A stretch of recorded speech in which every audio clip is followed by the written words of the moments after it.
Victims. We think. Except parking only. A lot more of that.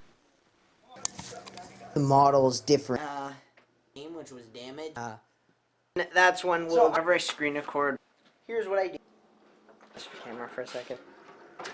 Even though there's zombies. Alright, so you guys, Josh here. Now, this video I've been wanting to do for a very long time, but I put it off mainly because I know it's going to be quite a bit of editing, so let's get right into it. Did Mason kill JFK? Throughout the campaign, it is heavily implied that Mason had something to do with it. Basically, we're going to go through all of what leads up to it in the sense of the main key points throughout the campaign. Alright, so the first thing we're talking about is why did Dragovich want JFK dead? Now, the two reasons that I could find and figure out is, number one, Dragovich was just so full of power, and his ego and his obsession with killing the president was just something that he wanted to do. That's the only thing I could really think of for number one. The second reason that I could think of after looking at all of like the classified, all the intel for every mission I looked through, and basically the other reason that kind of makes sense is that Russia and Cuba were kind of, you know, tied together in the sense of they were both pretty much friends, allies, due to the fact that, you know, Op 40, their very first mission in the campaign, CIA tried to kill Castro,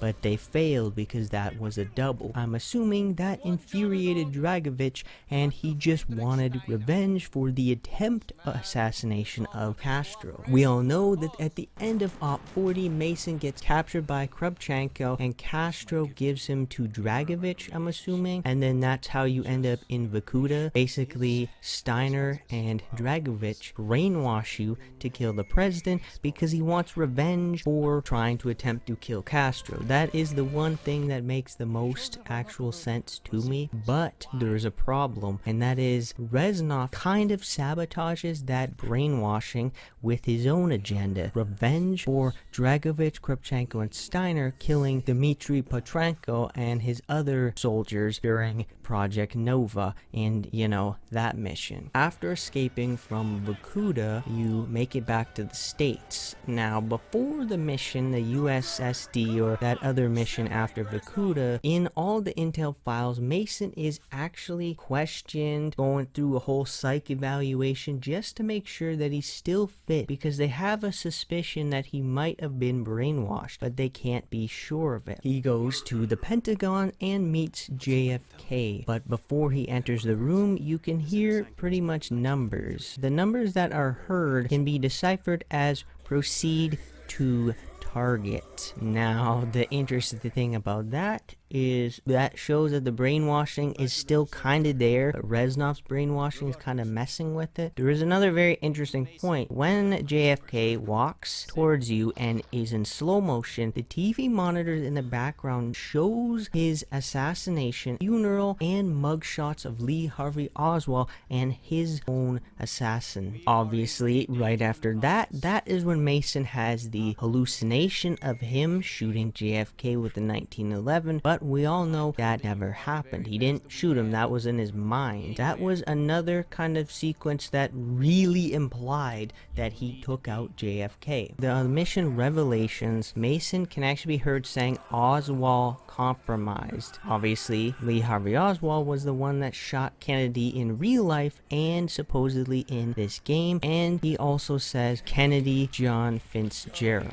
It is another implication, I'm assuming, I don't know if that's a word or not, but that also implies that, you know, Mason might have had something to do with it. We fast forward to the final mission of the game, and the final mission when Mason is taking care of or unaliving Dragovich. Mason says, "You tried to make me kill my own president," and Dragovich says, "Tried?" question mark. Again, very much implying that Dragovich's brainwashing actually succeeded, and he actually ended ended up getting Mason to take out the president. It is not, again, 100% confirmed if this actually was the case or not. As we get to the very end of the game, the end cutscene literally shows, I think, real footage of the day JFK was taken out, and you can see Mason in the crowd. Now, again, this really implies that Mason might have had something to do with it, in the fact that in Revelations, Mason clearly says Oswald compromised, in the sense of, did Mason do it? Now, if Mason did take out JFK, here is how I think it would have happened. So we all know that in real life and in the game, Lee Harvey Oswald is quite a distance away with a quite large caliber rifle. The only way Mason could take out the president without being noticed is, let's just say Mason had a suppressed 22 using subsonic ammunition. Now that would be very, very quiet. If Mason was in connection with Lee Harvey Oswald and he knew that he was gonna take the shot, Mason would very patiently wait kind of close, walking kind of with his vehicle, and when he heard the shot go off, Mason then would take out the 22, kind of concealed, pop a shot, and boom. Because I'm pretty sure Mason was a pretty good shot. I didn't really see it much anywhere, but I'm assuming since he was in the CIA, he would have had to at least been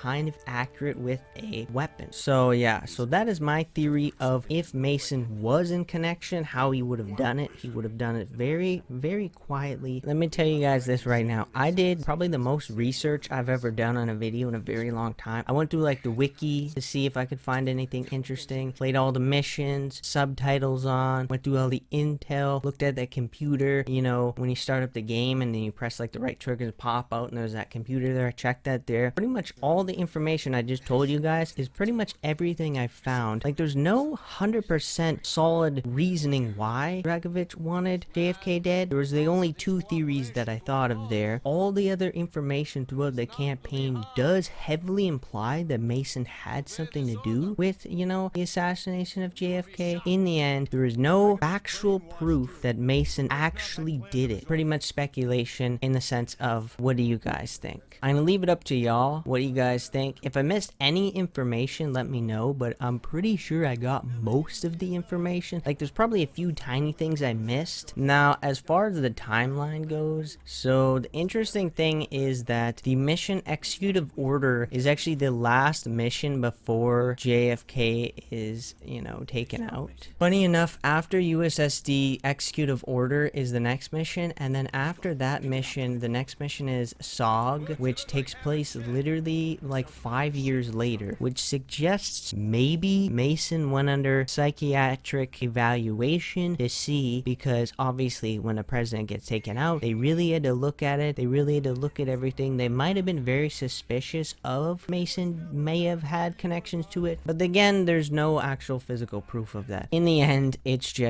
really just heavily implied speculations, no physical actual proof that I could find. I spent probably like a day or two looking through everything there. If y'all have actually any other like information I missed, I might do a follow-up of this, but I worked so hard on looked at so many different little pieces of information.